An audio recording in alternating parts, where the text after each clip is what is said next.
Hello champions, most welcome. तो आज की क्लास में स्टार्ट करने वाले हैं डिबेंचर्स को। ओके, तो देखो बहुत सारे चैप्टर्स को हमने कंप्लीट किया और डिबेंचर्स हमारा बहुत ही ज़्यादा इंपॉर्टेंट टॉपिक है। अभी तक रिवाइज नहीं किया था तो अब हम डिबेंचर्स का रिवीजन करेंगे।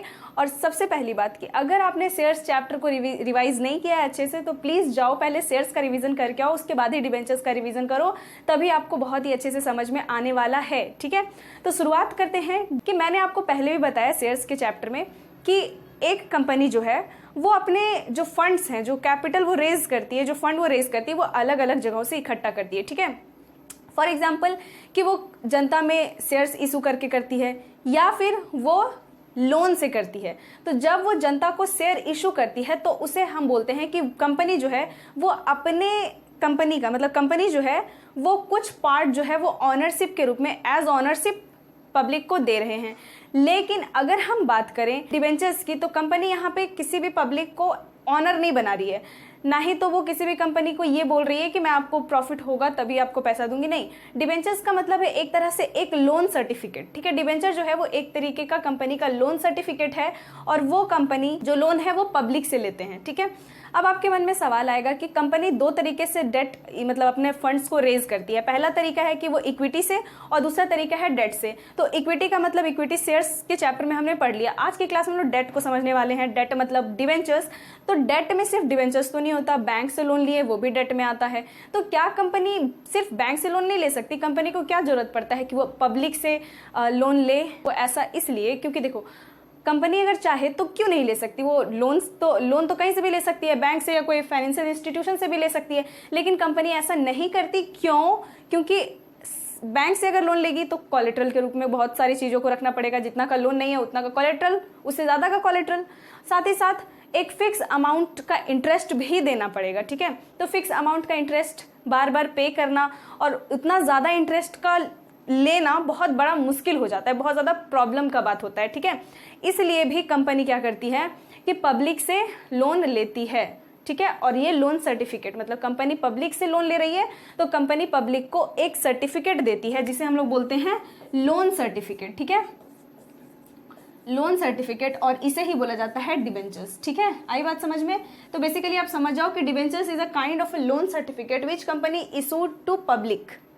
ठीक है, चलो हो गया यहाँ तक। अब आते हैं जर्नल एंट्रीज पे, क्योंकि शुरुआत तो हमें कहीं भी अकाउंटिंग का जर्नल एंट्री से ही करना है। तो जर्नल एंट्री कैसे हम करेंगे इसमें ये समझते हैं। तो सबसे पहले तो आप मुझे ये बताओ कि शेयर चैप्टर में जर्नल एंट्री आप सभी ने पढ़ा है तो क्या आपको वो याद है? अगर याद है तो बिल्कुल प्रॉब्लम नहीं होने वाला है। लेकिन उससे भी पहले हमें क्या समझना है? हमें ये समझना है कि हमने पढ़ा था कि एक कंपनी शेयर्स, अगर कंपनी मैं यहाँ पे लिख रही हूँ अभी देखो यहाँ ध्यान से, कि अगर कंपनी शेयर्स इशू करती है तो वो शेयर्स को सिर्फ एट पार पे इशू कर सकती है या फिर एट प्रीमियम पे इशू कर सकती है। लेकिन कभी भी कोई कंपनी शेयर्स को डिस्काउंट पे इशू नहीं कर सकती, कभी भी नहीं, क्योंकि ये प्रावधान ही नहीं है इंडिया में। ठीक है, ये हटा दिया गया है कि कोई भी कंपनी शेयर्स को कभी भी डिस्काउंट में इशू नहीं कर सकती। लेकिन अगर कंपनी डिवेंचर इशू कर रही है, क्या इशू कर रही है? डिवेंचर्स। तो डिवेंचर्स में कंपनी चाहे तो पार पे भी करे, प्रीमियम पे भी करे और डिस्काउंट पे भी करे, कोई प्रॉब्लम नहीं है। एट पार भी हो सकता है, एट प्रीमियम भी हो सकता है और एट डिस्काउंट भी हो सकता है। एट पार पे मतलब 10 रुपए का अगर डिवेंचर है तो 10 रुपए में ही इशू किए तो भी कंपनी को कोई प्रॉब्लम नहीं है, क्योंकि एक टाइम पीरियड के बाद डिवेंचर क्या है? लोन है और लोन को तो वापस करना ही पड़ता है, रीपे करना ही पड़ता है। तो कंपनी को एक ना एक दिन ये डिवेंचर्स जो लिए हैं, डिवेंचर्स का जो अमाउंट उन्होंने लिया है पब्लिक से कंपनी ने, उसे कंपनी एक ना एक टाइम पीरियड के बाद रिटर्न ही करने वाली है। तो पार पे करे तो भी उसे रिटर्न करना ही पड़ेगा, प्रीमियम पे भी ले रही है तो भी उसे रिटर्न करना ही पड़ेगा और डिस्काउंट पे भी ले रही है तब भी उसे रिटर्न करना ही पड़ेगा। लेकिन कभी भी पता है एक चीज़ हमेशा याद रखना, वैसे मैं उस टाइम पे भी बताऊंगी जब हम लोग रिडम्पशन पढ़ेंगे। हमें इस चैप्टर में ना दो टॉपिक है हमारे पास। पहला टॉपिक है इशू ऑफ डिवेंचर्स और दूसरा टॉपिक है रिडम्पशन ऑफ डिवेंचर। रिडम्पशन का मतलब होता है कि जब कंपनी जो डिवेंचर उसने लिया है पब्लिक से तो उस पर एक फिक्स प्राइस पे इंटरेस्ट देती है पब्लिक को। ठीक है, जैसे फॉर एग्जाम्पल कि आई एम अ कंपनी। ठीक है, मैं एक कंपनी हूँ, आप लोग मेरे कंपनी का डिवेंचर्स खरीद रहे हो। ठीक है, किसी ने 100 डिवेंचर्स खरीदा, किसी ने 200 डिवेंचर्स खरीदा, मतलब जितना जितना जिसको लगाना था उस हिसाब से डिवेंचर्स खरीद लिया। ठीक है, तो अब वो डिवेंचर्स आपने खरीदा मेरे कंपनी का, तो मैं आपको एक सर्टिफिकेट दूंगी ये लोन सर्टिफिकेट मिटा दिया मैंने, छोड़ो। लोन सर्टिफिकेट मैं आपको दूंगी तो आपको मेरे कंपनी का डिबेंचर्स मिल गया, लेकिन आप मुझे क्या दोगे, मुझे आप पैसे दोगे, वो फंड का यूज मैं करूंगी अपने कंपनी में। तो इस तरीके से मेरे पास डिबेंचर्स से डेट से फंड रेज हो जाएगा, ठीक है। उसके बाद जो भी आपने डिबेंचर मुझे दिया, मतलब पैसे मुझे दिया, तो आप उसके बदले में आपको क्या चाहिए, जो शेयर होल्डर्स होते हैं वो शेयर्स खरीदते हैं, तो उनके बदले में उन्हें मिलता है डिविडेंड, कंपनी के लाभ में हिस्सा, ठीक है, टुकड़ा एक लाभ का। तो डिवेंचर होल्डर्स को क्या मिलता है, तो डिवेंचर होल्डर्स को मिलता है इंटरेस्ट। क्या मिलता है, इंटरेस्ट। तो ये इंटरेस्ट मिलता है ईयरली, या फिर अलग अलग कंपनी का अलग अलग नॉर्म्स होता है। तो जब मैं आपको इंटरेस्ट पे करूंगी, that is called interest on debentures, ठीक है। इंटरेस्ट मैं आपको पे कर रही हूँ, लेकिन एक टाइम पीरियड के बाद 5 साल 10 साल एक टाइम पीरियड होता है, उसके बाद मैं आपसे जो अमाउंट मैंने लिया है मैं वो भी आपको रिटर्न कर दूंगी। लाइक आपने 10,000 दिया था, 10,000 मैं आपको पूरा दे दूंगी, तो वो कहलाता है रिडम्पशन ऑफ डिवेंचर्स, ठीक है। तो रिडम्पशन ऑफ डिवेंचर्स को हमें बहुत ज़्यादा डीपली और एकदम हमें नहीं पढ़ना है अभी, उतना प्रॉब्लम की बात नहीं है। हाँ, लेकिन इशू ऑफ डिवेंचर्स को बहुत अच्छे से पढ़ना है, एकदम माइंड में फिट कर लेना है। लेकिन एक बेनिफिट इसमें क्या है पता है, कि ये इशू ऑफ डिवेंचर्स जो है ना, वो इशू ऑफ शेयर से इजी है। इजी, हार्ड नहीं, इजी। इशू ऑफ शेयर्स में जितना लेंदी तरीके से पढ़ा था, समझा था, अब डिवेंचर्स में वैसा नहीं है। और तो और अगर इशू ऑफ शेयर्स को एकदम अच्छे से पढ़ लियो, खा गए हो, तो फिर डिवेंचर्स तो समझो बस पीने का जरूरत है, चबाना भी नहीं पड़ेगा, ठीक है। तो चलो स्टार्ट करते हैं। सबसे पहले इतना देर जो मैंने बकवास किया, जो मैंने इतना देर बातें की, आई होप कि आपको समझ में आया। नहीं समझ आया तो कमेंट सेक्शन में बता देना यार, मैं अपने बोलने के तरीके को चेंज कर लूंगी। तो यहाँ पे लिखेंगे हम जनरल एंट्रीज। एंट्री में हम अगर पार पे इशू करते हैं एट पार, ठीक है, तो पार का मतलब है कि जो वैल्यू है शेयर का या डिबेंचर का, जो अमाउंट है, मतलब जो वैल्यू है, उसी वैल्यू पे आप इशू कर रहे हो। लाइक कि अगर एक डिबेंचर की प्राइस 10 रुपये है, तो आप इशू भी कितना में कर रहे हो, 10 रुपये में ही कर रहे हो, ठीक है। तो ये आपका कहलाता है एट पार। तो आपको हमेशा ध्यान रखना है इस चीज़ का कि हमने ये चीज़ पहले भी पढ़ा था कि कोई भी कंपनी जो है ना, वो अपने शेयर्स को या अपने डिवेंचर्स को 2 तरीके से इशू करती है। पहला कि वो पूरा का पूरा जो भी अमाउंट है वो एक साथ ले लेती है, मतलब 10 रुपये ये पूरा का पूरा जो है वो एक साथ ले रही है। तो जब कंपनी एक साथ ले लेती है तो उसे हम लमसम बोलते हैं। क्या बोलते हैं, लमसम। मतलब इकट्ठा पूरा एक साथ ले ली तो उसे हम लोग लमसम बोलते हैं।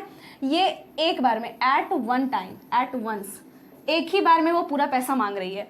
और इसमें क्या होता है कि कंपनी लमसम में करती है और इसमें करती है वो इंस्टॉलमेंट में। तो जब इंस्टॉलमेंट की बात आती है तो कंपनी जो है वो 3 तरीके से इशू करती, मतलब कंपनी जो है वो एप्लीकेशन, अलॉटमेंट और कॉल्स पे चली जाती है। लेकिन अगर लमसम की बात करें तो इसमें एक ही होता है, या तो उसे एप्लीकेशन बोलो या फिर एप्लीकेशन एंड अलॉटमेंट एक साथ बोलते हैं। तो इसमें एक ही इंस्टॉलमेंट होता है, वो होता है एप्लीकेशन एंड अलॉटमेंट, ठीक है। ये हो गया। अब यहाँ पे एट पार, प्रीमियम, डिस्काउंट तो हम समझते रहेंगे, लेकिन यहाँ पे आपको क्या करना है, यहाँ पे आपको ये ध्यान रखना है कि जब हम शेयर्स इशू कर रहे थे तो हमारा एंट्री क्या हो रहा था, बैंक अकाउंट डेबिट। चलो हम साइड में इसका एक छोटा एंट्री कर लेते हैं, चलो यहाँ करते हैं। हमारा एंट्री हो रहा था bank account debit to share application account, यही हो रहा था ना, शेयर एप्लीकेशन अकाउंट। बस अब आपको क्या करना है, जहां कहीं भी आप शेयर का यूज कर रहे थे वहां पे डिवेंचर्स का यूज करोगे। क्या यूज करोगे, डिवेंचर्स का। अगर 9% डिवेंचर्स लिखा है क्वेश्चन में तो यहाँ पे बैंक अकाउंट डेबिट टू, यहाँ पे शेयर एप्लीकेशन की जगह पे डिवेंचर एप्लीकेशन हो जाएगा। समझे, शेयर एप्लीकेशन के प्लेस पे डिवेंचर एप्लीकेशन। बस चेंज क्या हुआ, तो ये शेयर वाला चेंज हुआ, शेयर से हम डिवेंचर्स में आ गए। बस सारे एंट्री में वही होने वाला है। शेयर्स का जो एंट्री है बिल्कुल सेम वही एंट्री है, बस फर्क ये है कि वहां शेयर्स लिख रहे थे और इसमें डिवेंचर्स लिखेंगे। बाकी का कोई प्रॉब्लम नहीं है, बाकी का किसी तरीके का कोई भी रोक टोक नहीं है इसमें, ठीक है। अगर एक बार में इशू हो गया है शेयर तो सबसे पहले यहां से स्टार्ट करते हैं। तो हमारा क्या होता था एंट्री, बैंक अकाउंट डेबिट। पहली बार में bank account debit to share application and allotment लिखते थे, लेकिन यहाँ पे परसेंट डिवेंचर्स एप्लीकेशन अकाउंट, बस, ठीक है। और जितना भी डिवेंचर्स होगा, number of debentures into rate, जो भी रेट से आपने किया होगा, ठीक है, बस। और उसके बाद इतना हो गया। अब हमें क्या करना होता है कि डिवेंचर्स जो आया हुआ है उसे डिवेंचर्स अकाउंट में ट्रांसफर करेंगे। तो ट्रांसफर करने का एंट्री क्या होगा, परसेंट डिवेंचर्स, परसेंट लिख देती हूँ यहाँ पे, ठीक है, जो भी परसेंट होगा 9, 10, 7, 8 जो भी, percent debenture application account debit 2% debentures account, okay, और अमाउंट लिख देंगे। और एक बात और आपको ध्यान रखना है कि ये भी आपका प्रीमियम, पार और डिस्काउंट पे इशू हो सकता है। तो अगर डिस्काउंट पे इशू होगा तो हम यहाँ पे discount on issue of debentures लिख देंगे, ठीक है। मतलब क्योंकि discount on issue of debenture जैसे शेयर में हम लिखते हैं ना, जो डिस्काउंट होता है वो कंपनी के लिए क्या है, लॉस है, तो उसे डेबिट करना पड़ता है। तो यहाँ पे भी अगर डिस्काउंट पे इशू हुआ है, इफ अगर डिस्काउंट पे इशू हुआ है, मैं डिस्काउंट यहाँ लिख दे रही हूँ, तो हम यहाँ पे एंट्री करेंगे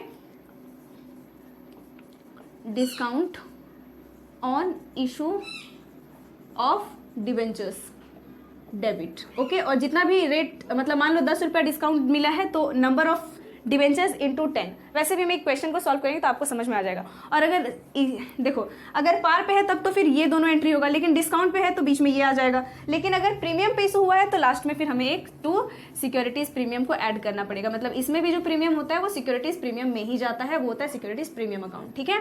इफ अगर प्रीमियम पे है तो ये आपका एंट्री होता है लमसम के टाइम पे, ठीक है। तो ये बस एक एंट्री हो गया। लेकिन अगर इंस्टॉलमेंट पे इशू करें तो हम ऐसे एंट्री करते हैं। मतलब जनरली आपको यहाँ पे एप्लीकेशन और अलॉटमेंट ही मिलेगा, किसी किसी केस में कॉल भी मिल जाएगा, ठीक है। मतलब एप्लीकेशन पे इशू कर दिया, कुछ को मान लो 10 रुपए है तो 10 रुपए में 2 रुपये अगर एप्लीकेशन पे इशू किया गया, 4 रुपये आपको अलॉटमेंट पे इशू किया जाएगा।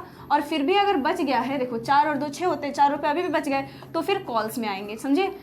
और यहाँ पे भी आपका सेम कंडीशन है कि इसमें अगर नहीं लिखा हुआ है कहीं पे, देखो इसमें तो कोई प्रॉब्लम है नहीं कि डिस्काउंट किस में जाएगा, क्योंकि एक ही इंस्टॉलमेंट है, एक ही एंट्री है।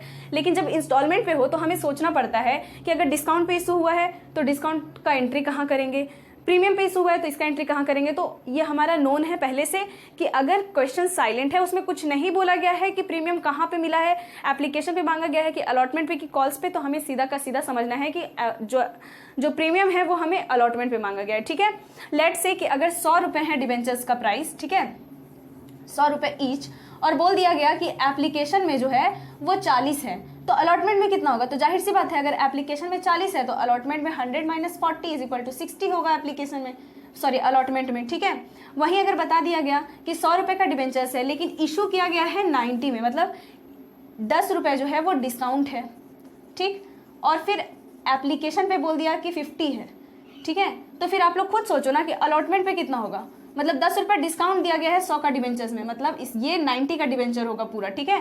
तो 90 में 50 चला गया, 40 आपका अलॉटमेंट में जाएगा, ठीक है। इस तरीके से आपको एंट्री करके देखना पड़ेगा। वही बोल दिया गया कि 100 रुपये का डिवेंचर्स है और 100 रुपये का डिवेंचर्स है लेकिन इशू किया गया है 110 पे, मतलब +10 जो है वो यहाँ पे प्रीमियम है।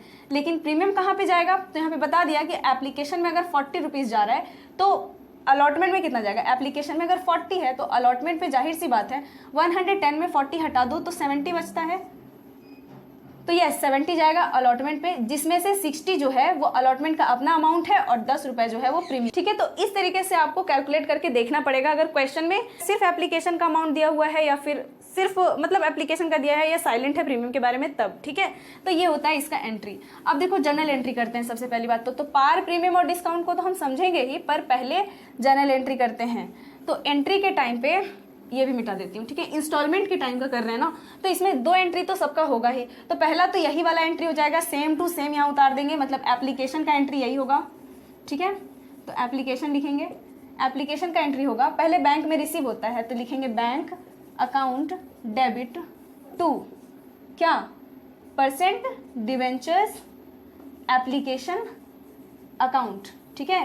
लेट से कि अगर है नंबर ऑफ डिवेंचर्स, वो मान लेते हैं कि नंबर ऑफ डिवेंचर्स आपके 1000 है, ठीक है। नंबर ऑफ डिवेंचर्स 1000, जिसमें से @10 ईच 10 रुपये का है सब, ठीक है। जिसमें से एप्लीकेशन पे मांगा गया है 6 रुपये, तो बाकी के 4 कहाँ होंगे अलॉटमेंट में, ठीक है। अलॉटमेंट में होंगे आपके 4 रुपये, ठीक। तो ये वाला क्वेश्चन के रूप में अभी हम लोग बनाते हैं। तो bank account debit to 10% debenture application account लिख देंगे। अमाउंट कितना जाएगा, तो 1000 का है तो 1000 इंटू 6 है एप्लीकेशन का रेट तो 6 करेंगे, मतलब 6000 डेबिट और 6000 क्रेडिट। आई डोंट थिंक इसमें कोई प्रॉब्लम होगा। और हमेशा याद रखना कि ये पूरा फॉर्मेट में बनना है, ठीक है। तो फॉर्मेट ड्रॉ करके ही बनाना, डेट, पर्टिकुलर्स, LF, अमाउंट एकदम रहना चाहिए। और नरेशन लिखेंगे being debentures application money received, ठीक है, लिख देती हूँ। Being debentures application money received.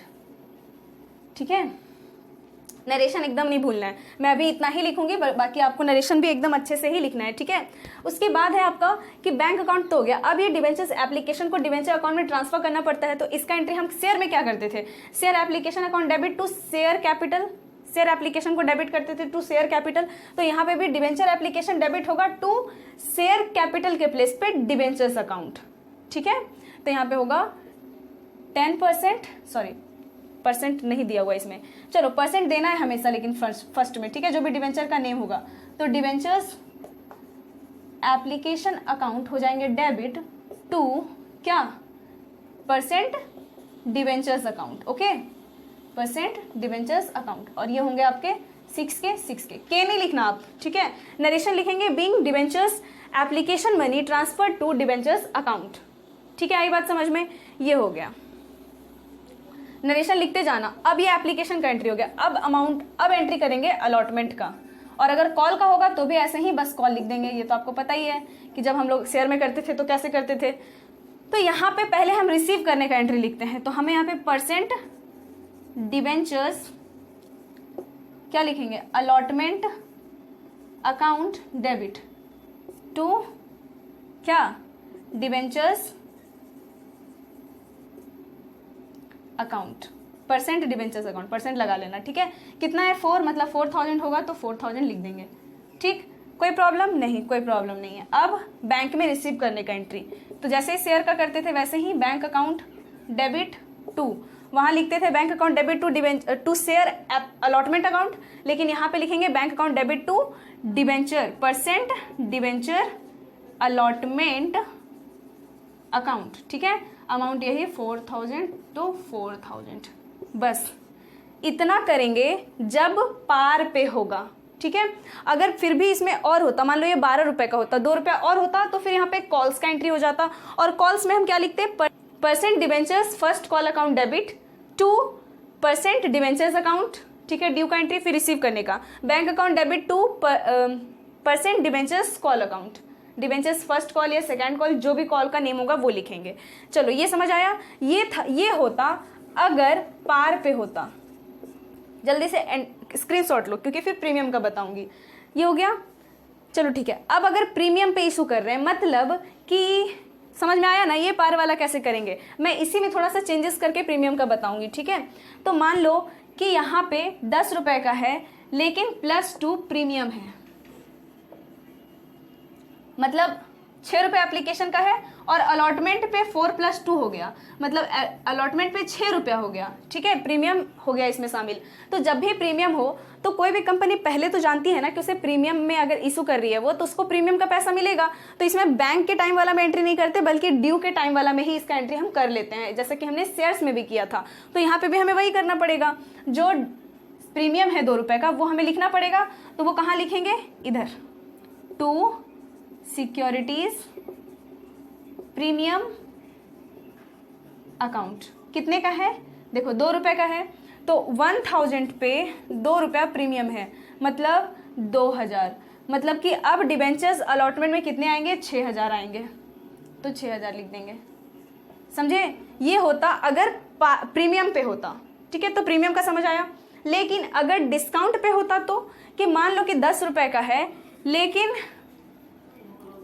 But 2 rupees is discount, discount पे हो गया 2 रुपया, तब क्या करेंगे भाई, तो 6 रुपया मिल गया, मतलब डिस्काउंट पे मिल रहा है, मतलब 10 रुपये का डिवेंचर्स है, 2 रुपया नहीं ले रही कंपनी, मतलब कंपनी कितना ले रही है, 8 रुपया ले रही है। 10 - 2 कर देंगे तो 8 बचेगा, मतलब कंपनी 8 रुपये ले रही है। और 8 रुपये लेने की वजह से यहाँ पे अलॉटमेंट में 4 + 6 ऐसा नहीं होने वाला, 8 रुपये का है, 6 रुपया तो इसमें एप्लीकेशन में मांग लिया, तो 2 रुपये अलॉटमेंट में मांगा जाएगा। ठीक है, तो यहाँ पे एंट्री थोड़ा सा चेंज हो जाएगा। और देखो बैंक में यहाँ पे अगर प्रीमियम पे है तो बैंक में जाएगा 6000, क्योंकि 6000 आना था ना, इसलिए। चलो ये समझ आया। लेकिन अब अगर क्या बोलेंगे इसे हम, डिस्काउंट पे है तो हमें क्या करना पड़ेगा, तो अभी मैं इसे थोड़ा सा ना क्लीन कर रही हूँ। ठीक है, अगर डिस्काउंट पे है, ये स्क्रीनशॉट ले लो या फिर मेरे साथ साथ नोट ही करते जाना। ठीक है, देखो क्या करेंगे, अगर डिस्काउंट पे है तो सिक्योरिटीज प्रीमियम को मिटा रही हूँ मैं, क्योंकि दोनों एक साथ तो नहीं हो सकता ना। अगर डिस्काउंट पे है तो हमें डेबिट करना पड़ेगा discount on issue of debentures, issue of debentures account को डेबिट करना पड़ेगा। और कितना डिस्काउंट हुआ है, तो 1000 का 2 रुपये डिस्काउंट हुआ है, मतलब 2000 डिस्काउंट हुआ है। और फिर एप्लीकेशन मतलब अलॉटमेंट का अपना रेट कितना हुआ, 2 रुपया, तो फिर 1000 पे 2 रुपये से मल्टीप्लाई करेंगे, 2000 आया। मतलब अलॉटमेंट पे आना था 4000, ठीक है, आया है कितना, 2000। तो यहाँ पे bank account debit to 10% debenture allotment जो हम लिखेंगे, यहाँ पे 6000 ना लिख के, देखो डिवेंचर अलॉटमेंट में कितना है, 2000 ना, तो यहाँ पे भी 2000, मतलब बैंक में 2000 ही आएगा, ठीक है। बैंक अकाउंट यहाँ पे डेबिट था, अंडरस्टैंड। तो ये होता है पार, प्रीमियम और डिस्काउंट पे एंट्री। सेम एंट्री है जैसा कि हमने जर्नल में पढ़ा था, बिल्कुल वैसा ही। तो एंट्री समझ में आया, जल्दी से स्क्रीनशॉट लो, आगे के क्वेश्चंस को समझेंगे, आगे का टॉपिक को। चलो यहाँ तक ठीक है। अभी मैं इसे इरेज नहीं करूंगी क्योंकि हम क्वेश्चंस को भी सॉल्व करेंगे तो हमें फिर से एंट्री करना पड़ेगा, इसलिए ये यहीं पे रहेगा अभी, ठीक है।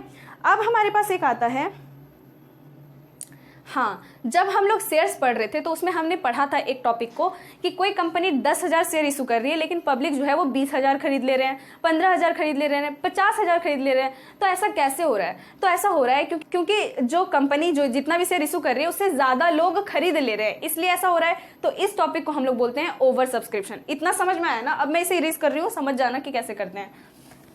अब एक टॉपिक है हमारा ओवर सब्सक्रिप्शन का।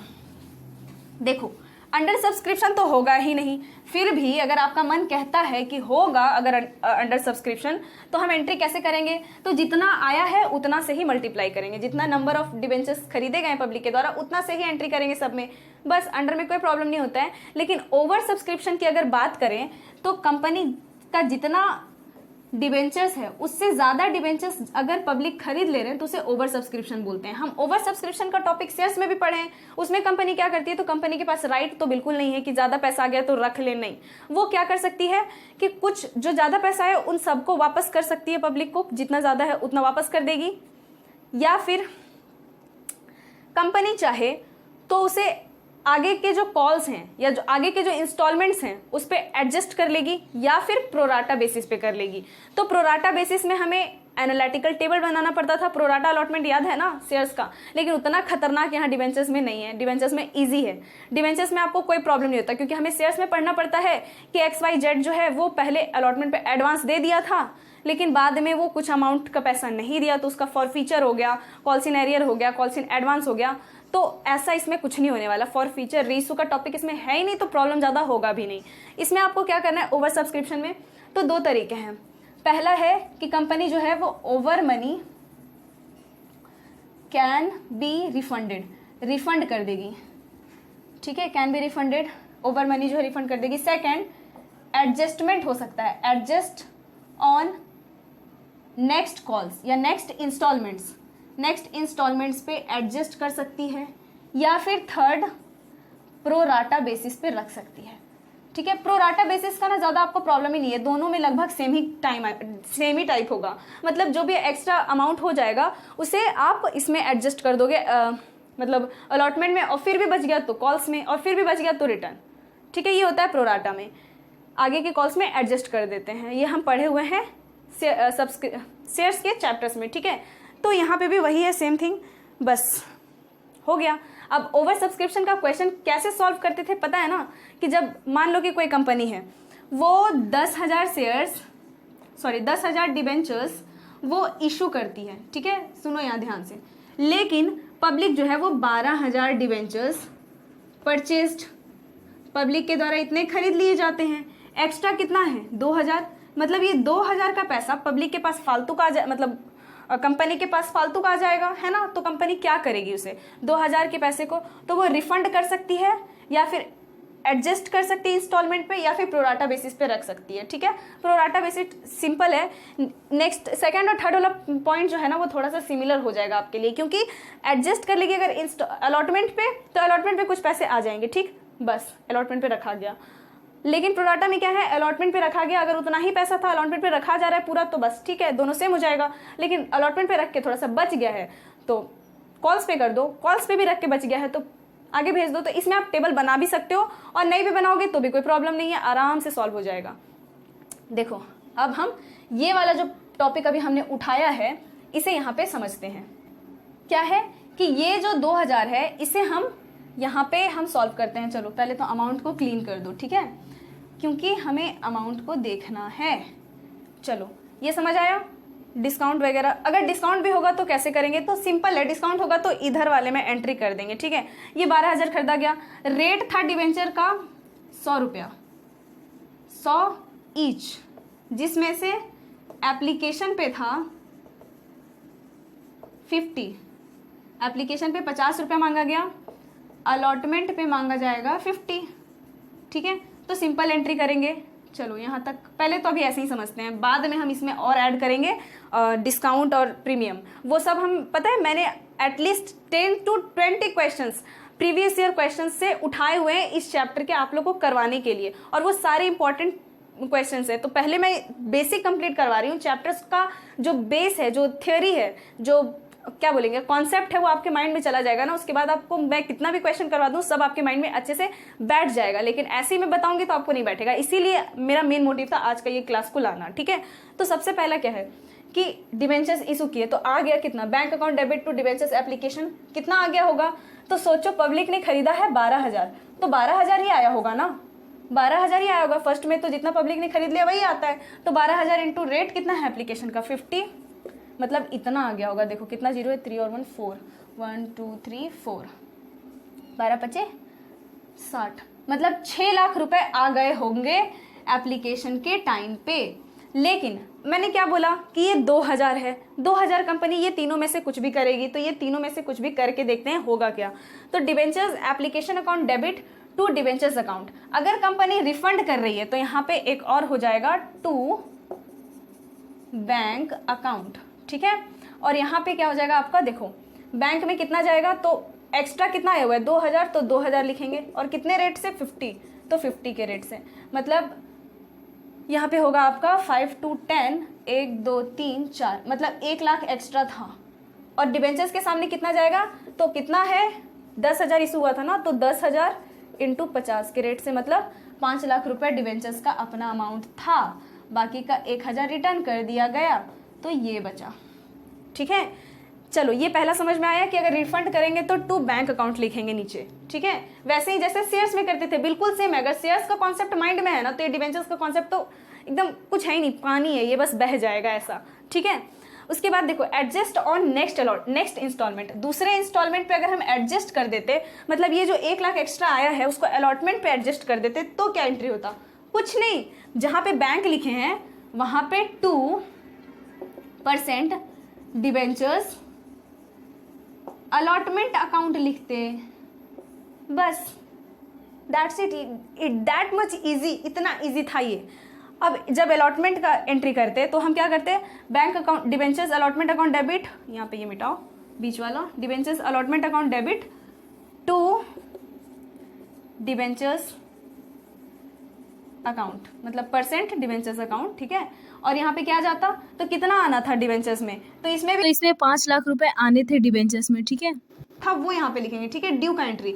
लेकिन जब रिसीव होगा तो उतना रिसीव नहीं होगा। Bank account debit to debentures allotment 1 lakh adjust हो गया है 5, समझे, ये था इसका सेकंड वाला। और प्रोराटा बेसिस पे अगर बोले तो प्रोराटा बेसिस पे एनालिटिकल टेबल बना के देखना, लेकिन फिर भी वहां पे भी आप देखोगे कि ये जो एक्स्ट्रा मनी है वो अलॉटमेंट पे ही एडजस्ट हो रहा है, ठीक है। तो आज के क्लास में अभी हम इतना ही रहने देते हैं। जो नेक्स्ट क्लास है ना, उसमें हम issue of shares, issue of debentures for consideration other than cash को समझेंगे, और ये जो टॉपिक आज हमने पढ़ा है इसका इंपॉर्टेंट क्वेश्चंस को सॉल्व करेंगे। एटलीस्ट 3 क्लास तो हमारा ये डिवेंचर्स का होने ही वाला है, और 1 क्लास होगा डिवेंचर्स का पूरा मतलब पूरे डिवेंचर्स चैप्टर से सारे इंपॉर्टेंट क्वेश्चंस, ठीक है, मतलब 4, ठीक है।